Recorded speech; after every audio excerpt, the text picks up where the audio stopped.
Hi there, welcome to Subpar Stitches. My name is Hillary and this is my Flosstube channel. So today is February 15th, the day after Valentine's Day. I meant to film before Valentine's Day and I'm weirdly stressed. I don't know. There's nothing to be stressed about, but I'm stressed about everything. So if I seem a little flustered in this video, I guess it's probably not any different than any other video you've watched by me. But let's hop right into it. I've been trying to start out my videos with shout outs, but again, like, I've just been adding all of the floss tubes that come up on my feed to like a watch later playlist, and then I just haven't gotten around to watching any of them later, so I don't have any shout outs or recommendations for you. I do have one FO though, a finished object, which like finished by the skin of my teeth this week. I was hoping to finish it earlier, but I just have not had the time at work that I usually do to stitch, so this one took a lot longer than expected. So last time I think I showed you guys this. This is the Piero Biscornu by Rowan and Rose. I stitched it on an 18 count Lagoon Ada by Fiber on a Whim, and last time I had finished what is meant to be the bottom of this. If I hold it too close to the ring light, it kind of blows out the white, but there is that side with all the back stitch. And then I had done the top these past couple of weeks. From far away, looks pretty good. But when you get up close and see their faces, they all look vaguely uncomfortable and wall-eyed.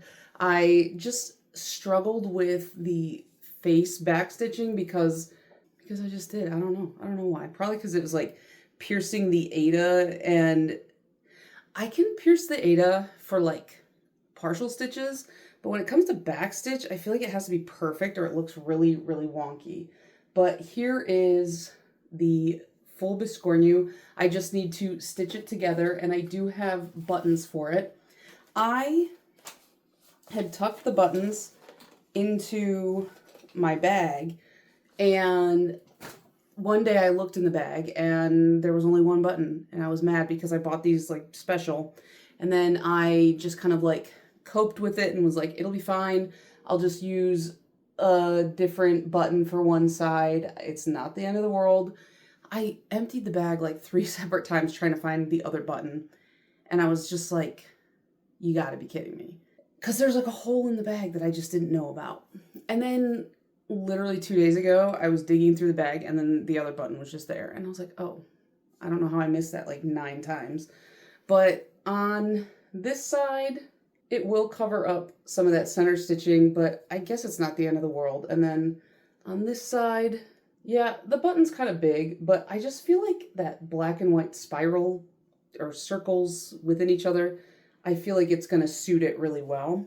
So it won't take that long to sew it together. I just gotta like iron it, and I've had a lot going on this week.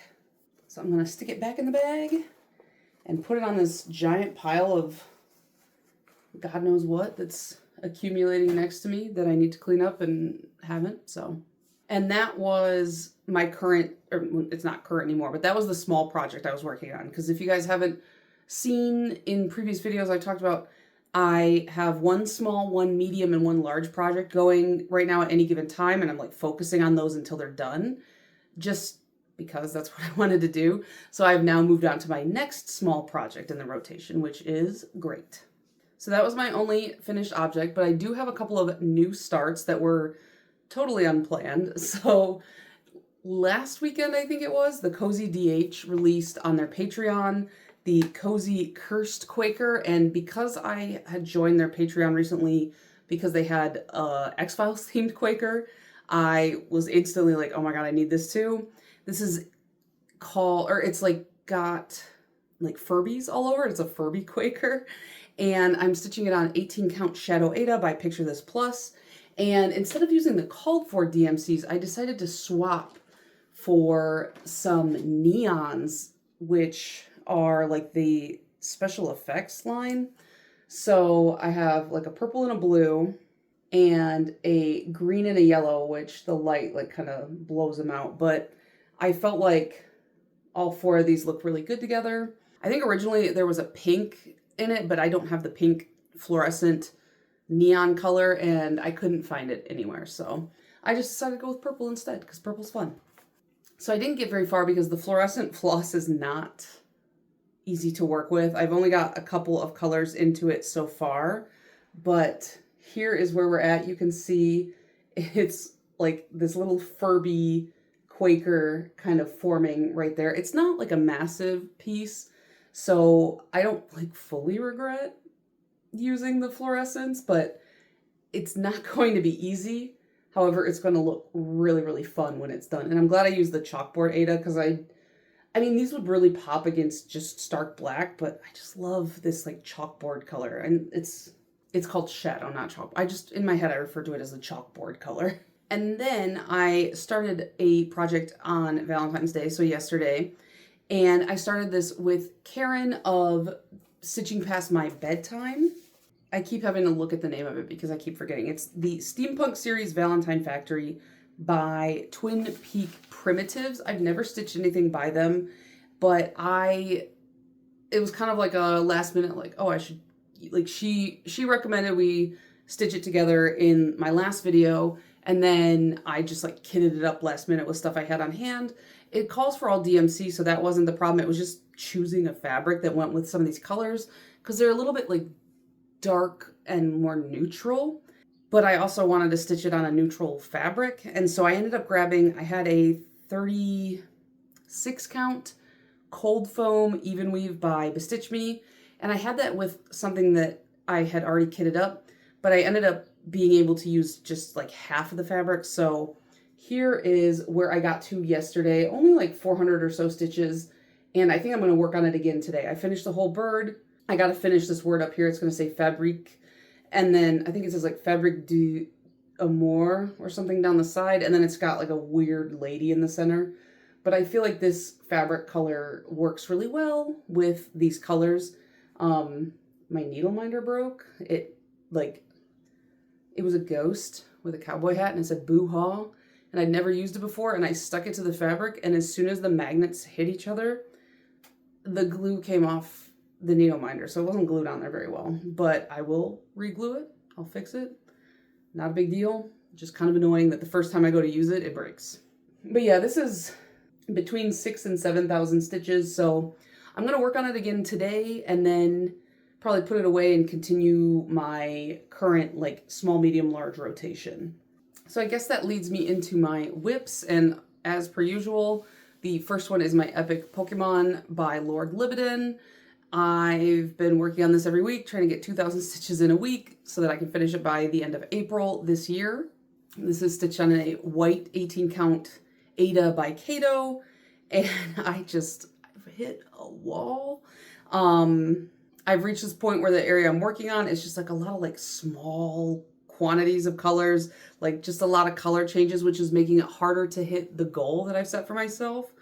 Because I've done like all the block stitching that I can do in that area. But once I've finished the section I'm on, I think I can fit the remainder into my giant nerd hoop. And then I should be able to just color complete till the end, which would be a lot easier. So I can't get the whole thing in, but here's everything that's finished. And then I will fold it in half. I've been working over here. So if I kind of focus on like this area and get like that mostly filled in, I can fit the rest in the big nerd hoop and just color complete. And that will be, I've been finishing more colors, but there's like 105 colors in this. So it's going to be a lot nicer if I can just start color completing. Mentally, I think, because it's hard to just hop around with like little fractions of just tiny bits of color. But I've almost filled all this in.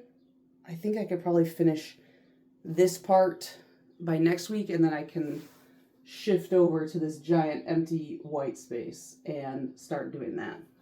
So not too much to say about that, just I'm tired. But then once I finish this, I'm going to feel so like empty. Like I'm going to be like, what do I do now? I mean, I have another big project lined up, but I can almost get it all in frame. It looks pretty good.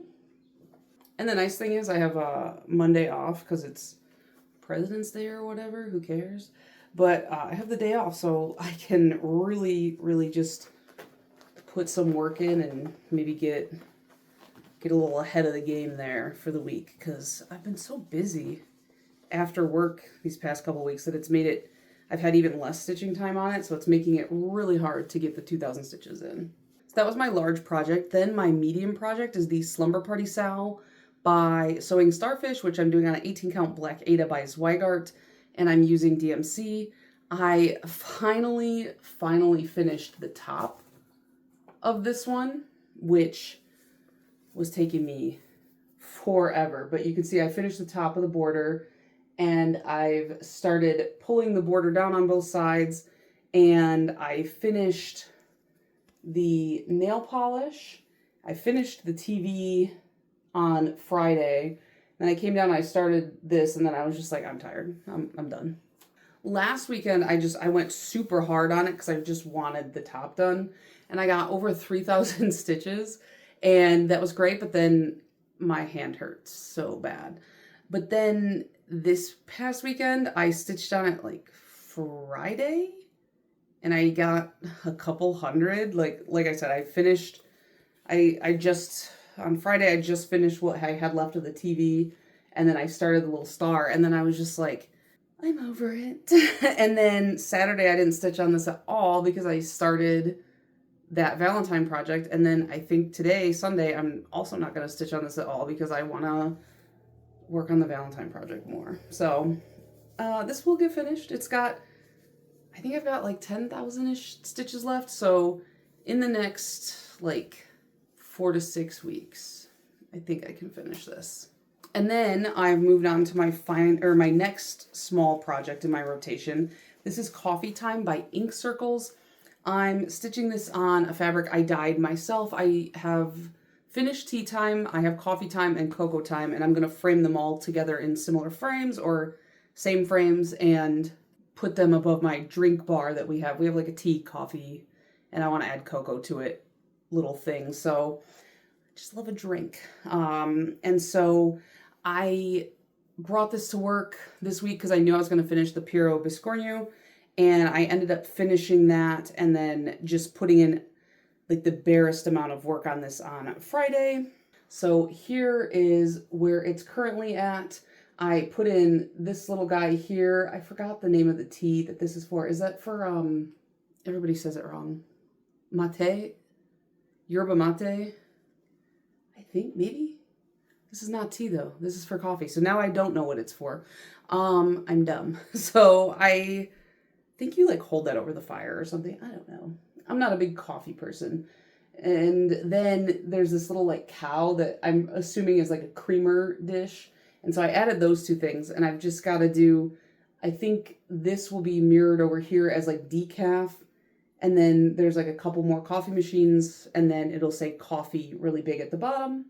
So I'm hoping to finish this one this coming week at work and maybe let it bleed a little bit into the week after. But I'm doing this all in the called for, which are Classic Colorworks. It's very retro colors. I really like this color, Lobster Claw. It's very fun to work with. So those were all of my whips, and I'm just going to keep working on those till they're done. But then I have a couple of other crafts, which is just knitting. So, but I have been, knitting away. So the first one I want to show you was this tiny chicken that I made. This is by like Mochi Mochi or Mochi Mochi Land or something like that. I'll have it linked down below. But I just really wanted to make this tiny chicken, and so I made it. And it was easy, but also difficult because working with that few stitches on the needles is kind of like, with hands as big as mine, I'm like, oh my god. Like I felt like fumbly. But now I kind of want to make like an entire army of the tiny chickens, so... Next, I have my Japanese video game scarf by Katarina Kuntz, and this is where I started last time I showed you guys, and we've made some pretty good progress here. I've been putting in minimum 7 rows a day. I just have to finish this by, well, originally I was going to finish it by my brother's birthday, but then I realized his college graduation is like a couple weeks after, so I gotta finish it by then. So that gives me a little bit of extra time just in case. But I finally exhausted the first ball of yarn of each color, and I was like, how do I join yarn for something like this in a way that's not going to be obstructive? So I looked up some like joining techniques, and there was this one where it was like, it's this special knot that it'll never come undone, and this is what you do. So I did it. I did it right. Like, I'm not like, usually I'm like, oh, maybe it was user error, but I'm really confident I did it right. And they were like, it never comes apart. 10 rows later, it came apart. And I was like, shit. So hopefully that doesn't damage the integrity of the scarf. I just like wove the ends in and was like hoping for the best. And then if it comes apart, I'll just be like, oh, guess you were too rough with the scarf. I don't know. It's not my fault. But yeah, I like having this marker on there because it makes me actually feel like I have some visual progress. So we're gonna stick this guy back in. See how far we get this time. I haven't done my rows for today yet. I've got to do, I think 11 because I owe it 4 because there was a couple days this week where I just didn't get to it, but I feel like I'm getting faster with this and I'm getting a little bit more confident in my ability to like go off the chart, so should be good. And then I think I worked on my beekeeper quilt just a little bit, not too much. So I have, and this is just like a time filler project. It's not really meant to be like something I'm like hardcore dedicated to at any given time. But I have 5 of the hexies, and then I have like half of one on the needles. So I just haven't had a lot of time to fill these past few days, or these past couple of weeks. So not a ton of progress. I would like to finish this red color so I can move on to the next color. But I don't know where I'm going to store the finished Hexie Puffs. I need to figure that out because I feel like they're going to start taking up a lot of space pretty quickly. And then I just have a little bit of haul. I spent like 20 bucks on books.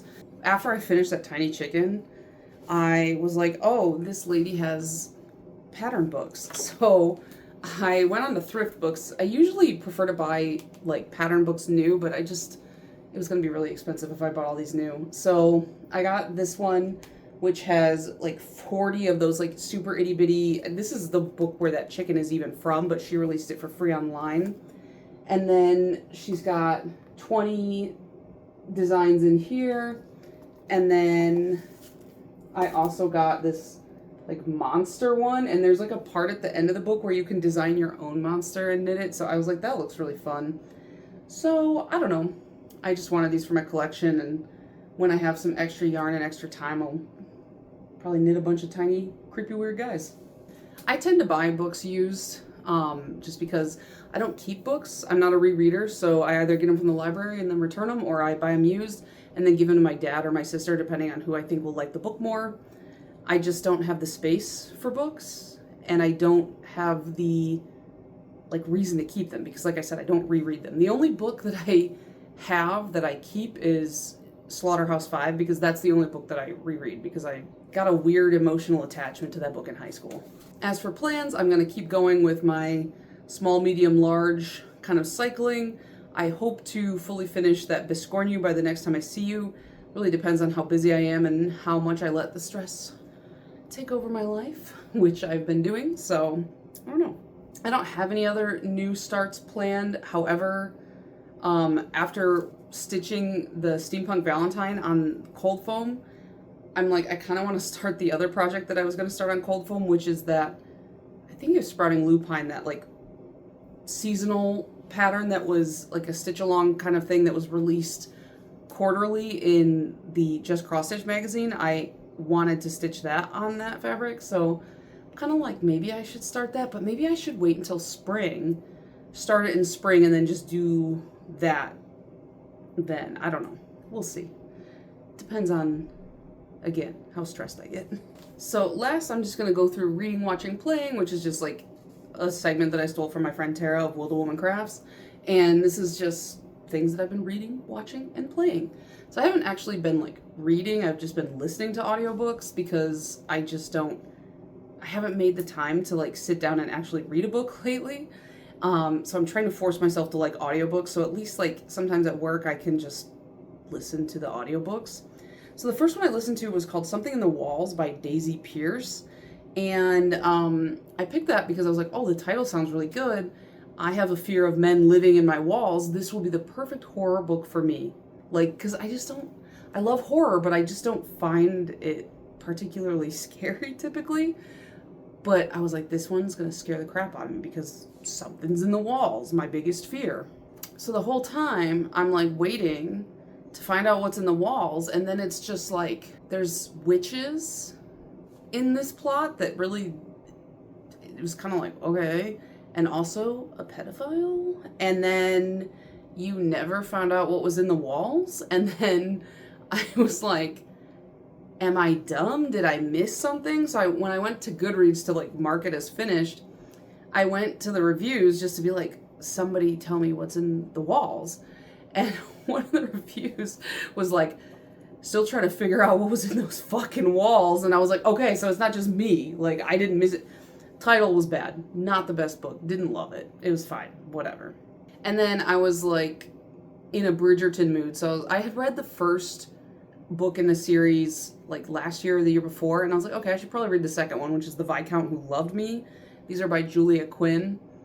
And so I finished that book on Friday. And here's the thing.